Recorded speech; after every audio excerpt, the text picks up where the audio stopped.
Think your car insurance covers rental cars? It might, but here's when it doesn't. Most car insurance policies do extend to rental cars. Same coverages, same limits, but not all do, so check with your insurer before you book. Here's the catch. If you don't have full coverage, liability, collision, and comprehensive, you're probably not fully protected in a rental, and some situations just aren't covered. Like renting for business, taking a road trip to Mexico, or driving a high-end luxury car. That's where rental insurance can save you. Rental companies usually offer 4 types of protection: loss damage waiver, liability insurance, personal accident, and personal effects coverage. Each one handles a different kind of risk, like medical bills, theft, or repairs. One big benefit? If something goes wrong, claims filed through rental insurance won't affect your personal premiums.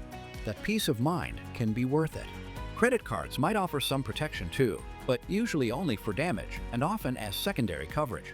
No liability, no frills. So before you hit the road, double-check what you're covered for. Click the link in the description box below for a free auto or rental car insurance quote.